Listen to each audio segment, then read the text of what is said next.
Welcome to ADHD is Over, a new podcast on a seemingly old label that we're going to be peeling off. Join my wife, Tatiana, and I as we journey with our family, the Wyden family, through the land of confusing information.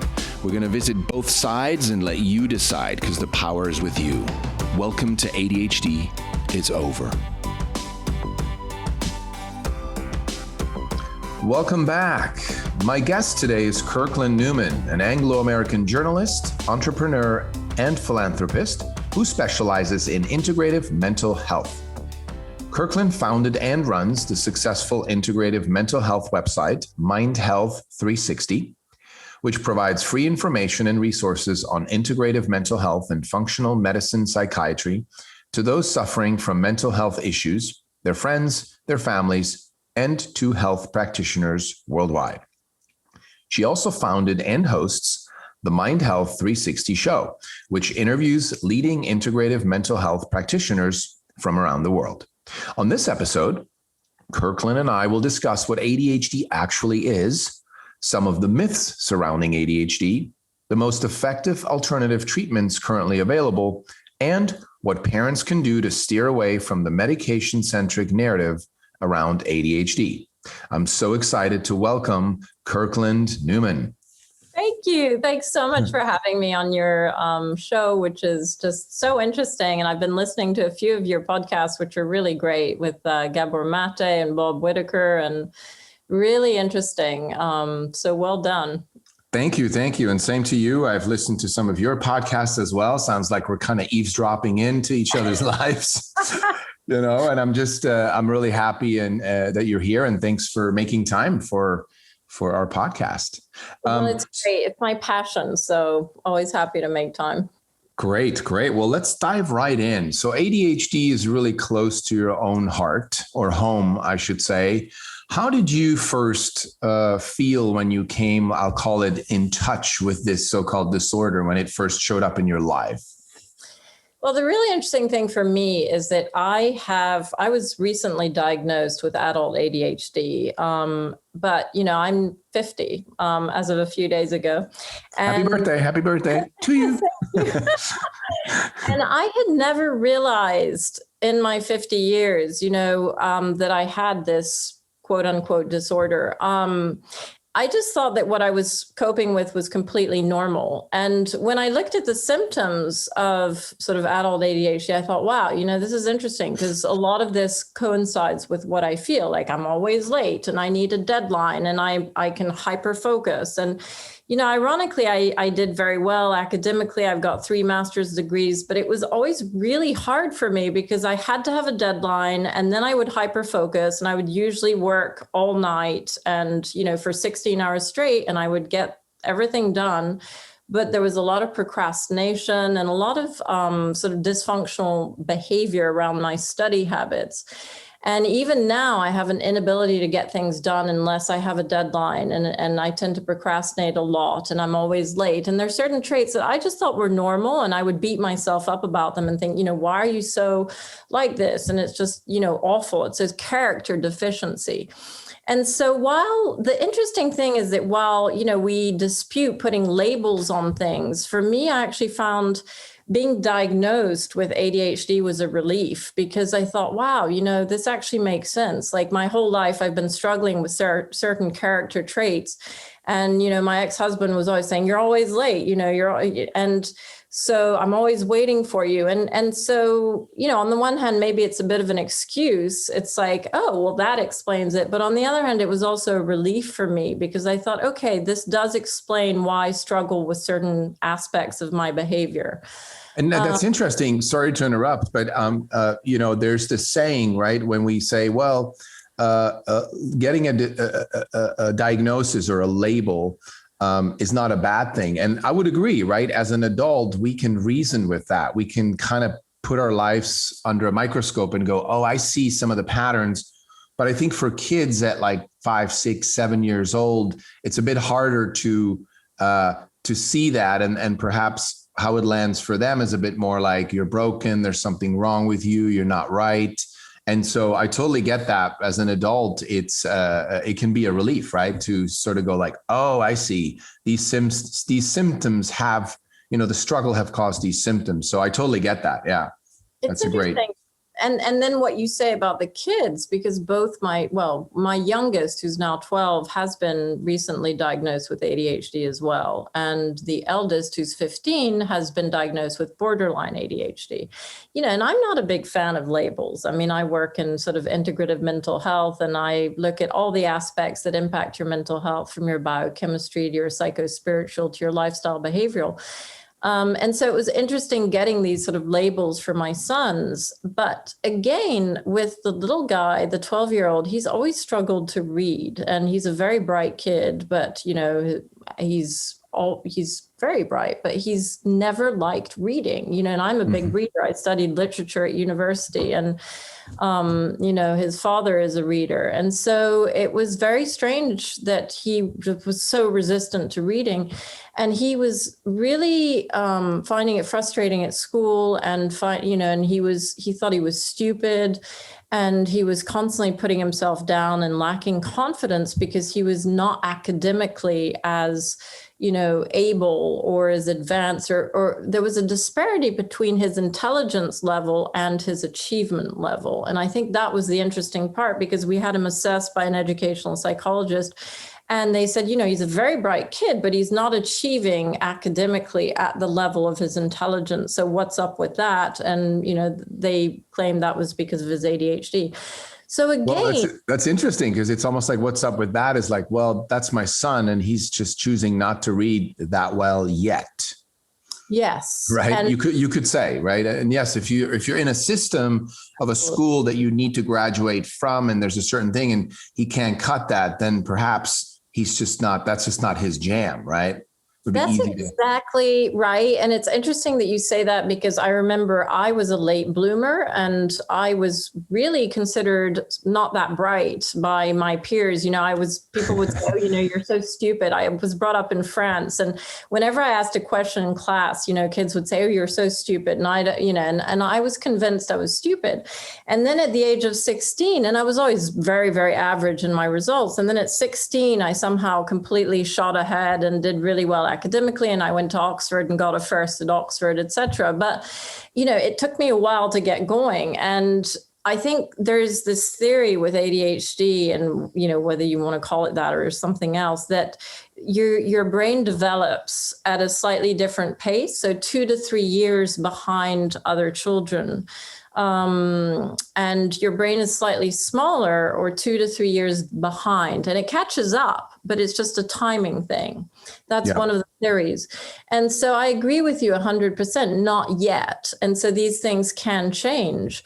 And also the thing I noticed with my youngest is that if he's interested in the book, like if it's a thriller, then he'll read no problem. Like he loves it. It's when it bores him, he's just like, I can't read. That's funny, because, there's that I think Russell Barkley is the psychiatrist who often says, okay, well, parents come to me and they say, well, you say he has attention deficit, but when he plays video games, he's fully like super hyper focused. And he goes, well, yeah, but that's a video game. And so I'm here to say what I think people are jumping over is the fact that you can't call it a attention deficit if there is a place they can actually focus. So then it's a selective thing, right? And yes, there's controversy around video games, but to me, that's proof that no, when they really want to, and it's entertaining enough for them, they can hyper focus. It's just that schools I think should borrow from video games to see how can we gamify, or how can we make education interesting? Because we're still teaching like 100 years ago, which there was no distraction. I totally agree with you 100%. And whether it's because they're enjoying it, or whether it's because they're shit scared, excuse my language, but in my case, that's why I needed a deadline. Because if I had to present at a tutorial the next day and I hadn't written an essay, I could hyper focus. I could focus all night, and I would work all night because I was scared. But, my sons, both of them can hyperfocus with video games. And so whether it's because there has to be some motivator. So either it's fear or it's, excitement and pleasure, which obviously is better. And then you have no problem hyperfocusing. So, Right. But that is a characteristic, they say, of ADHD, is this capacity to hyperfocus as well as being very inattentive. So it's this sort of weird combo. It is. And it's interesting because I've been, tracking all the symptoms of ADHD and usually there'll be like an insight that I have. I had one on empathy the other day where I'm not a very empathetic person. My wife is very empathetic. My son, who was diagnosed with ADHD, is also not very empathetic. And so I realized, I was thinking, why is that? Because empathy seems like such almost a spiritual thing, or like it's not a tangible in the brain kind of thing. I mean, it is, but it just didn't seem like that to me. And so what I got was that recently, I discovered that I've been a very manipulative person in life. So because of the fear as a child growing up, the fear of not getting my way or not having enough, I've become a manipulator of flow so that it would flow my way, because I needed to know that I'm going to be fine, right? There's some traumatic experience of not being loved or feeling like I matter. And so I realized that fear has kept me selfish. And when you're selfish, you don't have empathy for other people because it's like me first. And my son has the same thing. And I realized that's not an ADHD trait. They say it is. It's a symptom, lack of empathy, but that's not from the ADHD. That actually comes from a traumatic experience that then resulted in a fear of not having enough or life not going my way. And it was a big like, whoa, it's a very fine nuance. Most people would be like, no, it's the ADHD, but that's made up. Like the label, the name. So where is it coming from, right? Well, and also you raise a really interesting point there, because the whole fear factor I find fascinating in ADHD, which is the theory, I was talking to Stephen Porges the other day on a podcast, and he's the inventor of the polyvagal theory. And essentially his theory is that if you don't feel safe, if your nervous system does not feel safe, then it manifests as all sorts of mental health symptoms. So absolutely. Anxiety, lack of attention, poor memory, because essentially you go into a dissociative state, which is the freeze state. And, especially as a child, you don't have the ability to fight or flee, and therefore you freeze. And by freezing and dissociating, there are all sorts of adaptive mechanisms that then kick in that can manifest as mental health symptoms. So whether it's the lack of empathy or lack of attention, it's all fear-based. And it's really interesting because, if you talk to Stephen, his sort of utopian vision of society is one in which people are safe. Yeah. And schools, in our society are very predicated on the basis of competition. And, you have to perform. And same with, hospitals, same with a lot of institutions, prisons. Yes. You don't feel safe because they're noisy, the lighting's not good, they're very competitive. And so his vision of a sort of society in which everybody feels safe, which is much more adaptive and a much nicer, vision of society in which we'd have probably far fewer mental health issues and far more empathy for each other. That's amazing. You give me goosebumps because there's a whiteboard behind me, and I was meeting with the team on the documentary a month ago, and a new team member who's very, challenging, or likes to be the devil's advocate. She was like, okay, so in one word, what is this film about? And I just trusted what came down, and I put the word unsafe on the board.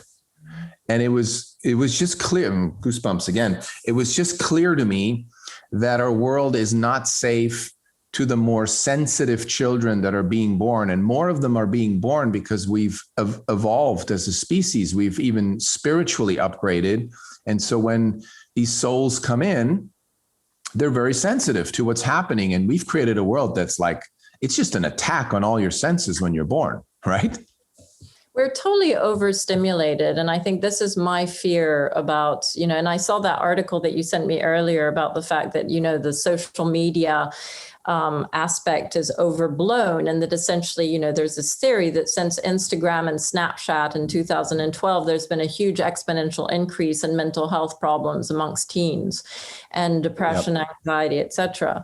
And so, the article you sent me was sort of saying, well, is that really the case? We don't find a correlation. And I'm not sure, because I do feel that the overstimulation that's brought on by this technology, which we're constantly connected to and bombarded by, and there's no rest for our nervous system and for our children. They're constantly being bombarded, and it's really important for the nervous system to have periods of rest without stimulation. And our societies are so overstimulating that I think for our nervous systems, it's kind of a disaster.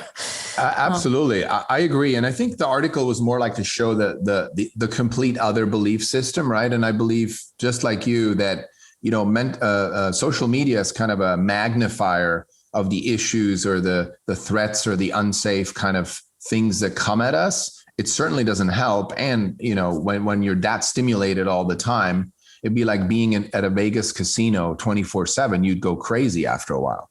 Completely. And we're not designed for that. And, one of the most beautiful things, I was at a retreat with a guy called Dr. Alan Wallace, he was the translator for the Dalai Lama, for 18 years, and became a Buddhist monk. And he now writes books. He's written about 40 books on the intersection of spirituality and science. He's extraordinary.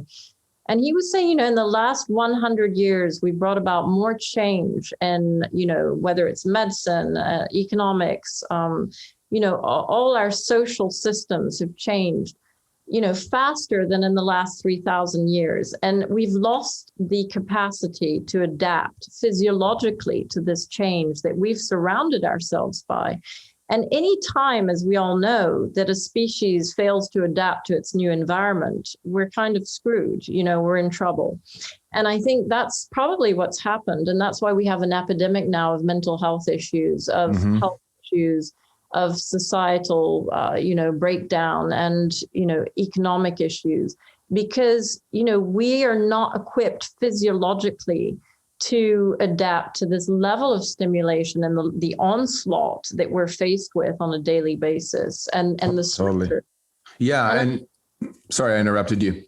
No, go for it. I mean, I was just going to say, in my work in mental health, I would say that 90% of mental health issues are driven by what I would call stress, and yes, that our societies are so incredibly stressful. And, as physiologically, what's happened is that the stressors have increased in our society, whilst our capacity to be resilient to stress is decreasing because of all the factors in our environment, poor nutrition, higher levels of toxicity, greater infections, inflammation, et cetera, and we're less able to cope with it. And I totally agree. And here's one of the issues that we're encountering is when you mention the word stress.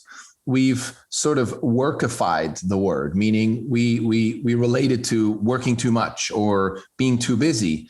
But stress on the nervous system is, like you said, is very many things, like the environment and toxicity and even the media and, a divorce and all these things that add stress to a fragile nervous system. I mean, if you think about a baby coming out of the womb, that nervous system, or even during pregnancy, is so fragile. And the slightest, I think we talked about this, right? Where there's studies that ultrasound is starting to already stress the nervous system of a little one, right? In the womb. And so I don't think we have any idea yet. We say we're all about science and advance and blah, blah, blah, but we're just not looking at the true impact of stress on the nervous system at a larger scale, like we are with smoking or cancer, Totally. And I mean, another one is, EMFs, electromagnetic frequencies, from our cell phones. I mean, when I was in my 20s, there were no cell phones yet. And now every kid has a cell phone. And so, and they say studies are very, contradictory about it. Some studies say they're not good for you. And some studies say, oh, it's fine, so. I know. in 20 years, we'll see what the outcome is. But it's, and as you said, I think there are, psychological stressors such as trauma and difficult life circumstances. And then there are physiological stressors such as pollutants and toxins and infections, things like mold. And we don't always think of those stressors. We think of the more psychological stressors, but we don't think of the fact that even poor nutrition, high levels of sugar, are stressors to our physiology, which then reduce our capacity to be resilient to the psychological stressors. So it's a perfect storm. And I think what I like about one of my favorite diagrams is this. Our listeners obviously can't see this, but on the MindHealth360 website, you have a diagram that says that there's lifestyle behavioral, the outer life, and then there's the psychospiritual, the inner life, and then biochemical is the body in between. And I'll put a link in the show notes so our listeners can check that out. But I love that because to me, what spoke to me was that my body is the in between those things, and the stress can go both ways. It can go from my mind to my body, and it can go from the outside, the environment, to my body, meaning the nervous system, right? So most of your work, essentially, you could say, is around that, this diagram, right? Which is beautiful. I think that's really well done. I mean, that for me was really important. I spent a long time trying to figure out how to make the link, how to make, sort of come up with a system that would explain mental health. And, at the moment, the sort of gold standard of treatment in mainstream is SSRIs and CBT, cognitive behavioral therapy and serotonin. Drugs. Drugs, reuptake inhibitors. And so, for me, it was really important to come up with a model that incorporated all these different aspects. And I felt, you can't treat mental health sustainably unless you're treating these different aspects that impact your mental health. And, one of them is the biochemistry. So the hormones and the nutrition and the toxins and inflammation and infections, things like Lyme disease, Bartonella, pollutants such as molds. I mean, these can create neuroinflammation, which can then manifest as very real psychological symptoms. And then obviously you have the psychological ones, such as difficult life circumstances, trauma, stress. And then you have lifestyle behavioral. I mean, going to bed too late every night, not getting enough sleep, not getting enough sunlight, not getting enough exercise. These are all, so it's really important to look at mental health from these three different angles and to cover all those aspects and to look at what might be causing your depression or your anxiety or your insomnia or your poor memory or poor concentration, and to address them all, because otherwise it's just a Band-Aid, a quick fix, and it doesn't usually work. So I'm really passionate about that. And I'm actually refining that diagram a bit further because I'm always having ideas, but yes, that's it. Nice. Now let's talk about a little bit. Can you for yourself, and feel free to share in as much detail as you'd like, or not, but do you see for yourself in your childhood and then also for your children enough stressors that could have potentially put your or their nervous system on high alert that we then call ADHD, because it's trying to survive and it can't learn or develop while it's trying to survive. It can only do one thing at a time, right? Do you see that in yourself and in your children? Yeah, I mean, that's a great question. And obviously I've done a lot of thinking and a lot of therapy around this as well. I've got about 20 years of therapy. And still going. But my mother, in fact, obviously, your maternal relationship is one of the most important in your life. And my mother's mother was an alcoholic, and she killed herself when my mother had just turned 15. And that was a sort of generational trauma, which was never really dealt with. And so my mother never saw a therapist. She never had any trauma work. But I think she had, understandably, some real mental health sequelae from that. Her nervous system was on high alert. She was incredibly anxious. I think she probably had some underlying depression. So she coped, but she didn't want to go there. She was of a generation where you didn't go there. You didn't explore these things and you didn't deal with them. You sort of swept them under the carpet.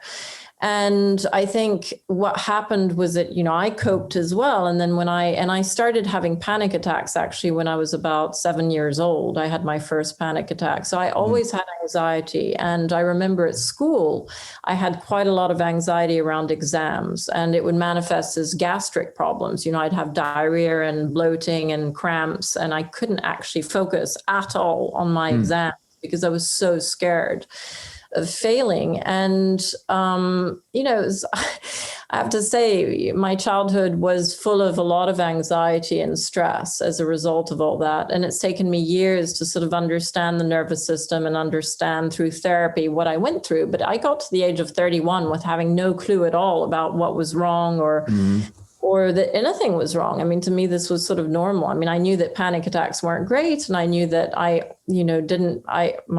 had problems with exams, and I had to sort of take homeopathic remedies and really work on my nervous system if I wanted to do well at exams.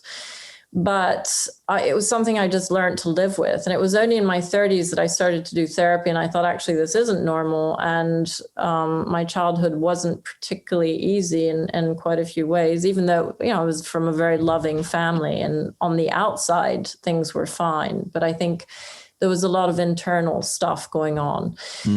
And still now, at the age of 50, I'm still doing now somatic therapy to try and deal with that trauma. And I think the difficulty also is when your parents don't deal with it themselves, then there's a burden on you to doubly deal with it, because you're dealing with not only your own stuff, but you're also dealing with their unresolved stuff. And I love, in one of your podcasts, you mentioned the book that you're writing, and the fact, I can't remember what you call it, but there are 3 points, and the second one it's heal your shit. Yeah. Yeah. It's shift your perspective and heal your shit and honor your child. Yeah. And I love that, because that's my big message, is heal your shit, because we all have a responsibility to heal our own shit, not only for our own children, but for the people around us, so that we can be better parents, better colleagues, better lovers, better friends, and better children, and, better citizens. And I really feel that we have a responsibility, and I feel really strongly about this. And so I love what you said about that. And so what happened to me, and I think you pointed this out as well, is that often when you have children, or maybe it was Gabor Mate who said this, but when you have children, it triggers a lot of your unresolved stuff. And so, of course, I had postpartum depression after both my boys. And that really was the first time I'd had panic attacks, but that really compounded everything. And I had sort of panic and anxiety disorder, insomnia, and was diagnosed with quite bad postpartum depression, especially the second more than the first. You know what he said? I don't know if you remember that. I do remember that, because my wife and I talked about it, but he says that postpartum depression is due to the, I don't know if that's true, but I think that's his theory, is that it's true to the father of the child not being emotionally available or supportive to the wife during that time. That's what he said. And I was like, well, it's sure true in my case, Well, yeah, I have heard that, I've read that, and it does ring true. I adore my ex-husband, but he comes from a long line of macho men who, who believe in, just like you're on your own, lady. You're on your own, or throw money at the problem. In my case, get a maternity nurse, and outsource the problem. And so, which has plenty of massive repercussions. So yeah, that was definitely a contributor, because that was a real problem. And not to blame him, it's also not 100% proven, but it sure doesn't help. Let's put it that way. It doesn't help at all. And I think, it's a really key relationship, and he had his own trauma.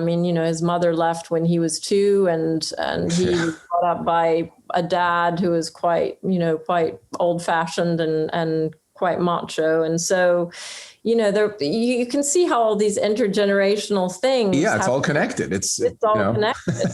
And so, my poor boys, you ask about my kids. My goodness, my eldest, my mom had a heart attack when I was 6 weeks pregnant and nearly died. And obviously in utero, that was hugely stressful. And then she had another heart attack when my son was 3 months old, and she happened to be in London.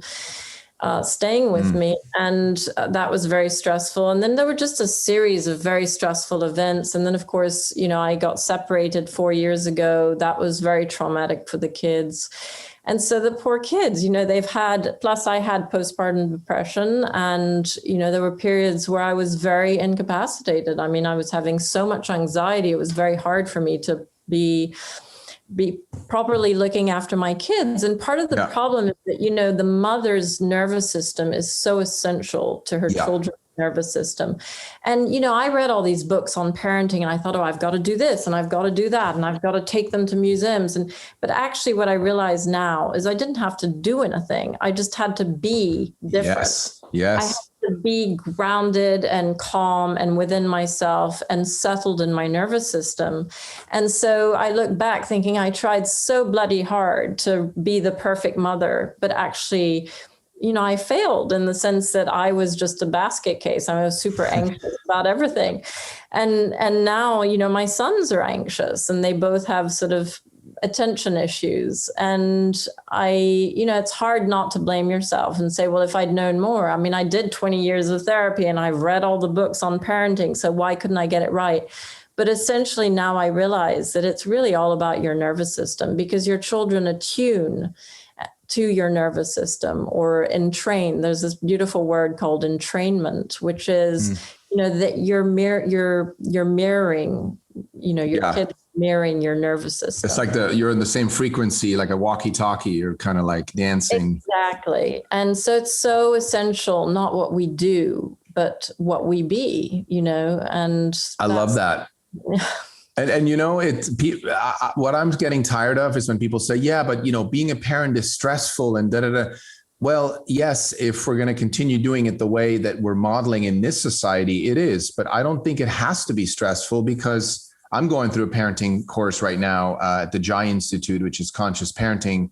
And I'm learning that it's the kid can scream and do whatever. And if you regulate your way of being and respond from that, there's no stress here, and you're not adding any stress over there. They're just experiencing emotion. That's not stress. That's just an emotion.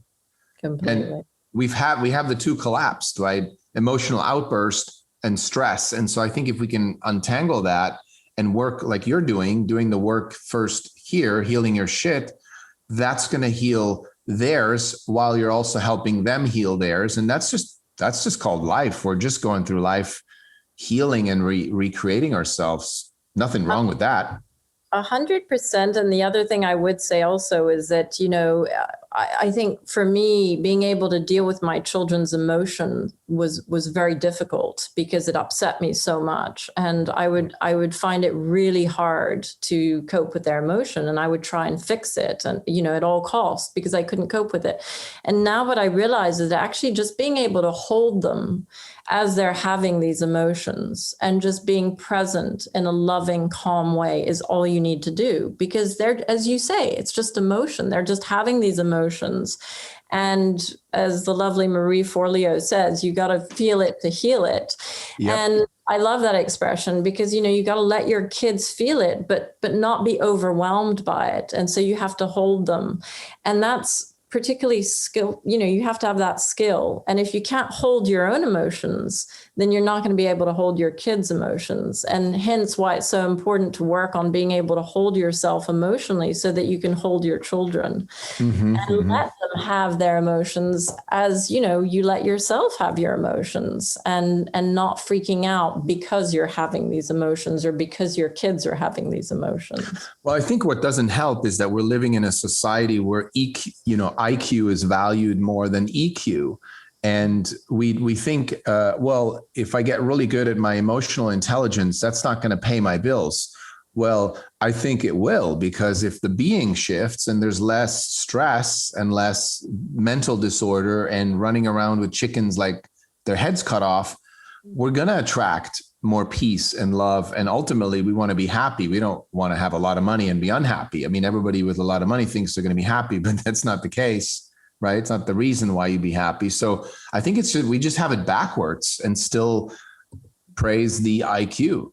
you know? Oh, totally. And I think, yeah, no, there's no doubt. And also, your brain works better when you're calmer. You make better decisions. I mean, your prefrontal cortex, when it's online, can be great, but when you're being regulated by your limbic system and by your amygdala and by your fear center, your prefrontal cortex is going to be offline, and you're just not going to make very good decisions. And so, I think there's so much to be said for being calm and being your nervous system being settled so that your brain can work better. Mm-hmm. No, that's beautiful. I would love to.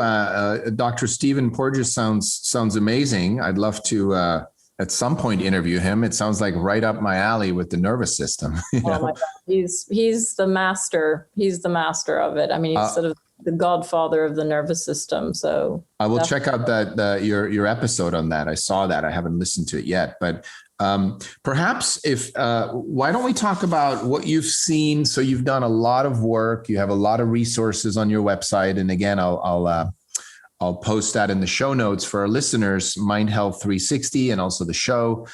You've seen a lot. You've interviewed a lot of experts. What would you say currently, from what you have heard or what you have experienced, what are the most effective alternative practices, methods, strategies that parents are using, or adults, for ADHD? So it's a really good question. I did a podcast with Dr. Greenblatt, James Greenblatt, who's a child and adolescent psychiatrist in the States, in Massachusetts. And I thought he was brilliant. And he's written a great book called Finally Focused, and which is sort of natural approaches to ADHD. And I have to say, I mean, before our podcast, I was rereading my notes on that. And, he's got some really fantastic, simple approaches, which I'd love to take you through a little bit. So one of them, for instance, is that, I think it's, I'm looking for the statistics here, but 75, 9 out of 10 kids diagnosed with ADHD have a magnesium deficiency. And so one of the things that he advocates, for instance, is, magnesium for kids with ADHD, sort of 200 milligrams a day. And he said magnesium deficiency essentially affects 90% of people with ADHD. The other thing he advocates is something called OPCs, which are oligomeric proanthocyanidins, which are the powerful plant pigments, which are like the blue in blueberries and the green in green tea, and polyphenols, essentially. And they're very antioxidant, and they balance brain waves. And essentially, ADHD is sometimes a dysregulation of brainwave activity. And these compounds can help balance brain waves and restore attention. They also regulate levels of norepinephrine and epinephrine and dopamine as well, which are very, which, as we know, there's a theory. And I was very interested to hear your podcast all about the sort of anti-chemical theory of mental health issues and ADHD, which I would agree with generally, but I do think that the collection of symptoms around ADHD and depression, et cetera, can have biological correlates. So Sure. Yeah, which I think most people would agree with. And so these OPCs also limit the production of glutamate, which is an excitatory neurotransmitter that's toxic in large quantities. He also advocates something called low-dose nutritional lithium. So lithium we know is the drug in bipolar, which is given in quite high doses, but he uses very low doses of nutritional lithium, which is lithium orotate, in sort of 1 milligram, 2 milligrams. And I've actually tried that with myself and with my kids, and it really does seem to make a difference in terms of restoring attention. Yeah, I've heard about that. I interviewed Dr. John Gray, Mars, women are from Venus, men are from Mars. And he's super into nutrition. And he said he's healed his own, I want to say, was it Alzheimer's? No. Dementia. Yeah. And his ADHD, all with nutrition. And he mentions as well the glutamate and lithium and magnesium. And So there's definitely a correlation there with these supplements. I do believe that. Yeah. I think so. And I mean, maybe I should have started talking about nutrition in general. Obviously, I think, limiting processed foods and limiting sugars, because sugar is very inflammatory to the brain and very excitatory to the brain. And so things like, eating whole foods, a diet of whole foods with very high fats, good fats, and high protein and very low sugars and low carbs, that's just a must. And then when I talk about all these supplements, these are, what you call sort of green medicine, which are still, in some sense, it's still sort of a pill for an ill, but they're natural pills to sort of compensate for any sort of potential chemical imbalances. Another thing that he talks about is correcting the copper-zinc imbalances. So they found that kids with ADHD tend to have high levels of copper and low levels of zinc. And zinc is incredibly important for brain neuroplasticity. So sort of for BDNF, brain-derived neurotrophic factor, zinc plays a really important part in that. And often kids have, high copper, low zinc, and it's really important to supplement zinc. He talks about iron deficiency in ADHD. He talks about HPHPA, which is a byproduct of intestinal bacteria metabolism, which comes from a bacteria called Clostridia difficile. And they found that kids with Clostridia difficile, which then produces this metabolite, there's a very high correlation with ADHD. So looking at the gut and looking at whether they have this bad bacteria and then helping correct that can be very effective. He also talks about gluten and dairy intolerances because, a lot of kids, for instance, my son has a gluten and dairy intolerance. And the gliadorphin from the gluten and the casomorphine from the dairy can have a really negative impact on attention and focus and cause inflammation. He talks about candida, and if you have an excess of fungus in the gut, that can actually overwhelm the immune system and the brain, and it can affect attention. He talks about vitamin D in terms of boosting serotonin, dopamine, and norepinephrine. And then one of the key ones is omega-3 fatty acids, because they strengthen the outer layer of the brain cells, and they help neurons make serotonin. They help keep dopamine receptors in good shape. They lower inflammation. And these are all really important for the brain. Having cholesterol, for instance, that's too low is also bad. We always hear about, having high cholesterol as being so bad, but actually having very low cholesterol is a problem in serotonin. And they associated low cholesterol with sort of suicidality and also aggressive behavior. A lot of things to watch out for, and I think these are great tips as well. And I think one of the things that always comes up for me is like, any of these things, like we want to be doing them, right? Because I believe even a person that's not diagnosed with ADHD, those are going to be beneficial. And of course, because someone diagnosed with ADHD and they've had stress and trauma in their lives, so they're on high alert. So especially they will benefit because they're so sensitive and they're so, right? So I always, intuitively, I feel that these things are all like, yes, let's take care of the nutrition. Let's take care of all of that. But at the cause of it all really isn't a disorder. Yeah. That's just what we call the symptoms. At the cause of it all really is the nervous system stressed out at some point in life, and it goes into survival mode. And so I always like to slice that, what is it called? The split the atom, because a lot of people go, well, no, that's because he has ADHD. Well, no, the ADHD is a description of the symptoms, but the because is something else. And these things, nutrition or going to bed on time and not watching too much, playing video games and all these things. Absolutely. Those are what I call inflammatory. If you don't pay attention to those, your ADHD goes through the roof, right? Absolutely. And also, it is interesting, this whole thing of disorder. I would 100% agree with you. Dr. Greenblatt will say that there is 75% is a genetic component. And I know you would probably disagree with that. But it is interesting because essentially, like, these sort of lifestyle behavioral issues to support whatever damage has been caused by the stress. And, what happens is when you do have stress and trauma, then there's a downstream biochemical effect, which means that it causes inflammation and it causes a reduction of neurotransmitters. And, we know that stress reduces dopamine receptors and serotonin receptors. And therefore there is an actual, we say, okay, well, the chemical theory of depression is bullshit.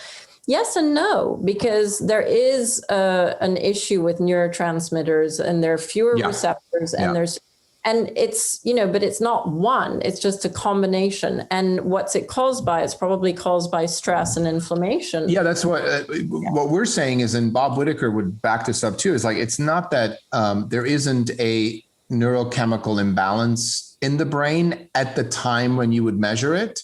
It's just not caused by ADHD. It's the stress. It's the stress and the trauma, whatever you want to call it, causes it. And so we're taking a snapshot at that moment and it's off balance. Exactly. And so the medication helps to perhaps balance that. But again, it's not taking care of the symptom or the actual, right? And also recently we've gotten across studies that show that the same neurochemical balancing that's done with drugs actually does the same in people with no ADHD. So it's not an ADHD medication.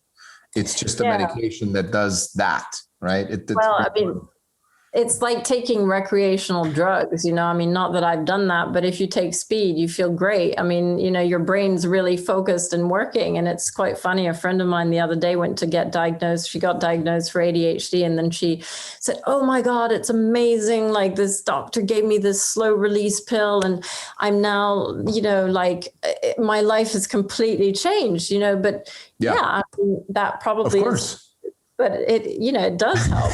I used to take a Ritalin or an Adderall when I needed to do taxes while I was working on this project. I was testing them and I took them.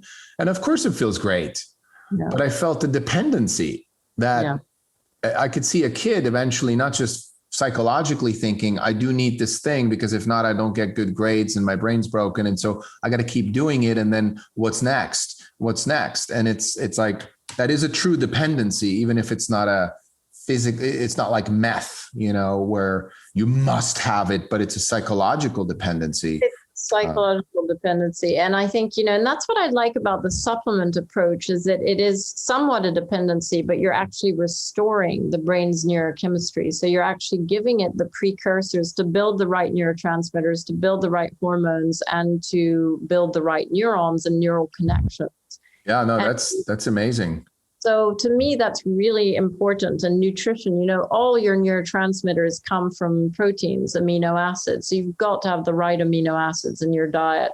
You've got to have the right Bs. B6 is the precursor to, serotonin and is involved in dopamine and your hormones, which, all these things are so delicately balanced, and our lifestyle and what we put in our mouth and our supplements, all this is super important to support our brain chemistry and our mental health and our attention and our focus. And it's interesting because, I have, Dr. Greenblatt does say that kids with ADHD have lower neurotransmitters across the board. And I did some tests on my son, some nutritional tests, and he has an inability to process proteins and amino acids, and as well as other, as well as the norm. And therefore, he's going to be more deficient in certain neurotransmitters. And so it's really important to supplement those. Totally. But I agree with you. Yeah, no. And look, we're still exploring this too. Like, I'm just realizing that all of these things that we mentioned, right? Nutrition, and I want to talk a little bit about CBT or therapies, or if you've heard anything out there that's new, or there's now some machines and some there's biofeedback. There's lots of things out there, and I think they all help. And I think I always tell parents, do whatever you can, whatever feels right that you can do before you give medication. Exactly. But also, again, the heal your shit means that's included. You got to do all of that work if you really want to get to the root cause. If not, it's just a coping and it's band-aids for life. And that's fine. If one chooses coping over thriving, that's a choice. That's okay. Not making them wrong for it, but we're saying there is a way we feel you can thrive as a family if you do your nutrition, you do your therapies, but you also work on the childhood trauma. You work on reducing stress in the family, right? All of that, that's the holistic part, really, that we agree on. Totally. And, that's why I call it MindHealth360, because I just think you have to look at the whole picture. And, unfortunately, it takes more work, it takes more money, it takes more time and effort. And I think, whether it's patients or doctors, there's a sort of reticence because it is more of a long-term thing and it's more of a commitment and it takes daily effort. But at the same time, it's worth it, because if you get your mental health, then why wouldn't you do that? And I was doing a podcast with the suicide survivor, Kevin Hines, who's the most amazing guy. And he said, it's not that I don't have a desire to throw myself, to kill myself anymore. It's that I fight that. But he said it's a daily battle. Every single day, I have to do what I have to do in order to survive, knowing that I'll have these feelings. And I think, there is an element of it's a daily discipline, the mindfulness and the exercise and the nutrition and the healing your trauma. It takes work, but it's worth it. Well, absolutely. And I think if we can want to go spiritual for a moment, is that I feel when we call it the check engine light. You've probably heard that in some of the podcasts, that the child in the family is like a check engine light that's pointing out that there is friction. There isn't harmony in the environment and the child can't thrive. So I say, when that child shows up in my life, my son with ADHD, he actually gave me the opportunity to heal my shit. And through healing my shit, I'm actually creating a much more fulfilled life for myself and for the family. So if we ignore that, and if we just say it's a disorder and I'm just going to give medication because I got to go keep going to the job I hate and being in the divorce I'm stuck in and not do any of that work, well, that's not going to be a fulfilling life. That's not seeing the opportunity that check engine light presents and says, yo, hello, stop. Completely. And I think that's the tragedy of the current medical model, is that it's very focused on symptom relief. And it's just, let's put a Band-Aid on this and let's put a Band-Aid on it so that we can keep going, and let's treat a few symptoms, but let's not look at the root cause. And that's my beef with mainstream medical practice at the moment in mental health, because I just don't think that's really even an ethical way to proceed. And you were talking about different therapies on the radar. I mean, I know that neurofeedback has incredibly good results with ADHD, as good, if not better, certainly than medication. And the other thing I would say is that, CBT at the moment is sort of the gold standard of therapy because there's a lot of research behind it. But in my experience, one of the best therapies for the nervous system, or the best therapies for the nervous system, and to me, those are the most important therapies, are somatic therapies. And so whether they're EMDR or whether they're somatic experiencing, which is Peter Levine's work, or whether, there are lots of different somatic therapies that work with the body, with the nervous system, and that are less cognitive. And they're gaining ground and they're gaining popularity, but to me, those is actually the most effective. And personally, I've done 20 years of CBT and various different types of therapy. I have had the best results with a combination of somatic therapy and what's called IFS, which is internal family systems, which is Dick Schwartz. And it's where you work with the different parts of yourself, because we all have these different parts. We have, the angry part and the part that's been the victim and the aggressor, and, and it's harmonizing all these different parts in the context of somatic experiencing as well. So working with the body and recognizing where you're storing these parts in your cellular memory, where you're storing your trauma. And it's incredibly powerful and effective. And if I had one wish, it would be that, there was more access and more acceptance of these types of therapy, because I think they're by far the most effective. Yeah. And I think that's again, the Western medical model, right? I was sharing with my friend, I've had a shoulder pain for a year and just unexplainably started, and it was very painful. And I got to a point where I was like doing everything I could. And I was like, I may have to get surgery. I don't know. I'm 51 now. Maybe now is the time where stuff is breaking, right? And I realized after my wife and I after I'd shared with her and cleaned up some of my past activities in our marriage 5 weeks ago, this is down to 2%. Wow. I mean, it's almost gone.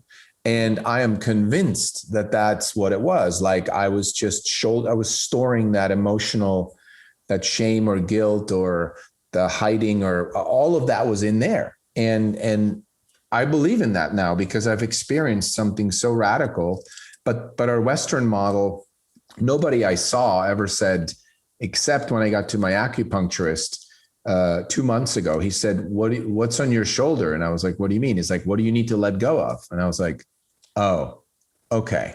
No one said that for a year before, any specialist, nobody ever mentioned anything. No, but I mean, it's because we divorce the brain from the body in such a consistent way. And it's because of, the 18th century Descartes, the age of enlightenment and the fact that we're so cognitively focused and we've lost track of the body. And that's what I love about, people like Bessel van der Kolk and Gabor Mate, because essentially, and Stephen Porges, because essentially, it's all about what you store in the body and you cannot divorce the mind and the body. And you do so at your peril. And I think the way we treat mental health has to be so much more embodied. And, whether it's looking at the biochemical imbalances or whether it's looking at sort of the trauma that you store in some place in your body, both are absolutely crucial to healing the brain and mental health. Yeah, it's amazing how, for example, I just want to, I wrote down the myths, right? So you mentioned genetic earlier, Dr. Greenblatt. It'd be really great to talk to him because I just interviewed Bruce Lipton, the biologist, and he clearly says that's a myth. That's a scientific myth. It's never genetic. It can be predisposed, meaning first of all, there's no ADHD gene, so it can't be genetic. Now, what's genetic is really just a narrative that gets passed down from family, like your grandmother to your mother but he talks about epigenetics where you can turn on and off your genes. So even if it looks like you might be in a family that has ADHD, you can be the one to say, I'm taking care of this. I'm healing it and it's done, right?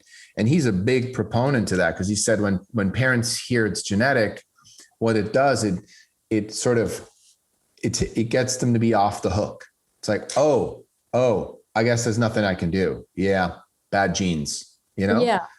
The other person you should talk to is Emma Beswick. She runs a thing called Life Code GX and they do genetic testing. And I agree. I mean, look, there's no gene for ADHD or depression or any of these things. However, I am a big proponent of the fact that there are certain genetic variants that can predispose you to biochemical imbalances. So for instance, the MTHFR gene, which is a variant on one of your genetics, on the MTHFR HR gene. I don't know about this. It's very obvious, but what happens is that can predispose you to lower serotonin and lower dopamine because that's a genetic variant. Yes, absolutely. Same with the COMT gene, which affects your cortisol metabolism. And so, depending on your particular, and you can also have genes that that predispose you to lower vitamin D, which then predisposes you to lower serotonin or lower dopamine. So the thing about genetics is it's super complicated, but you have these genes.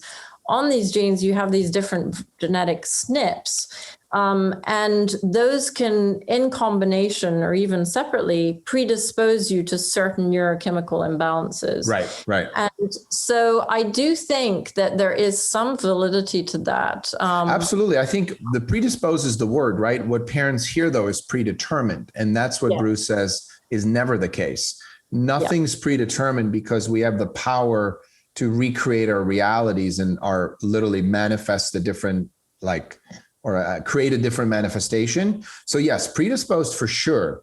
It's just that when we hear in the media it's genetic, it's just not quite the full narrative, right? It's not the full narrative. And it's really important also to really emphasize the fact that epigenetics is so important, and what you do to switch on or off, and that's what I like though about this genetic approach, is that if you know that you have a predisposition, like I do, to low B6 or low folate, because of the MTHFR SNP, then you take more folate, or you take more B6. So you compensate. I know I have the genetic SNP that predisposes me to lower vitamin D. So I supplement more with vitamin D. Yep. And I think, the more information you have about that, the more you're in control of influencing your genetic expression through lifestyle, behavioral, and nutritional approaches. And that can really work to your advantage. Absolutely. I think that's well said. And I feel like that is a hard thing to do, right? When you're, say, single mother, single parent, in low income, you have two kids, both on ADHD. They're not thinking of getting their DNA sampled, right? Is there anything that what can people do? Is there anything they can do at a more affordable level, or generally, where would you start just to get into it? I love that question. And one of the things I'm planning to do on my website is a whole section for people who are on low income and who can't afford all this, because one of the other challenges about functional medicine is that it is expensive, and it's expensive to buy the supplements and do the tests. But there are a few very simple things that are free and that are really important. And those are the things that I'm going to put in a sort of document for people. But, for your nervous system, taking walks in the forest, taking Epsom salt baths, meditating, sort of walking in nature, listening to soothing music. Anything that calms your nervous system is going to be really good for your mental health. So that's the first thing. The second thing is, ideally cutting out processed foods as much as possible. And I know it's a hassle, and when you're like working and you're exhausted, but going out and buying some broccoli and some rice or quinoa, even rice and beans, these are not expensive things, but they're so much healthier than processed foods and eating sugar and prepared meals, with, or junk food, which is often cheaper, sadly, than whole foods. But just focusing on whole foods, and you can do that on a budget really successfully. Reducing your sugar intake, reducing any sort of processed refined carbohydrates is super important. Good fats, things like nuts and seeds and olive oil. These aren't hugely expensive, but they're really nourishing for your brain. Avocados. Taking sort of the key supplements I would recommend are fish oil, which, can be slightly more expensive, but I think it's a really important supplement. And magnesium, which is very cheap. Magnesium citrate is not expensive. Sort of a B complex. Again, you can get these quite cheaply, and they're really worth it. So I think those three things, really managing your nervous system through meditation, walks in nature, Epsom salt baths, eating whole foods, not processed, no sugar if possible, and taking a few key supplements such as magnesium, a B complex, zinc, and omega-3. Those are the four I would recommend. That's already going to really help.